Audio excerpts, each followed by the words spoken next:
Ayan, maulan na naman. Syempre, 2 days na naman yan. It's a slow season na naman sa ating negosyante. Pero depende sa business.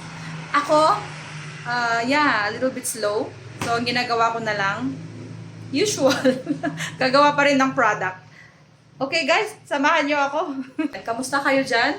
Ayan, so ngayon, as usual, a very ordinary day for an entrepreneur. O, diba?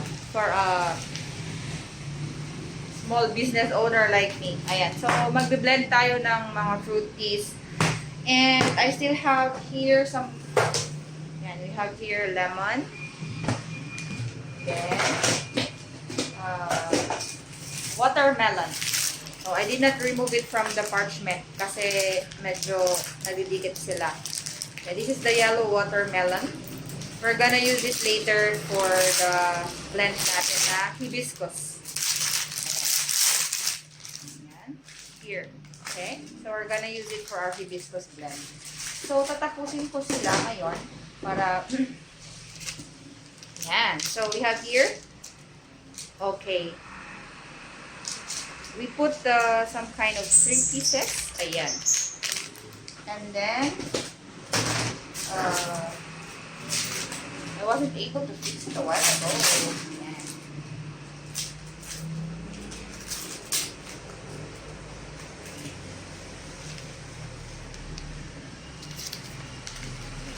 So, this is our hibiscus blend.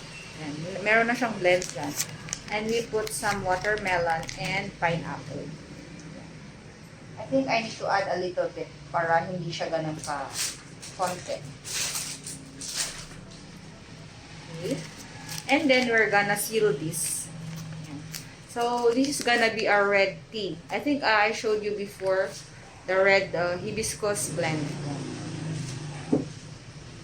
So first, what I do is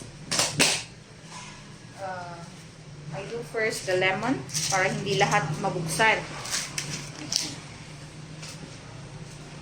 Ganyan.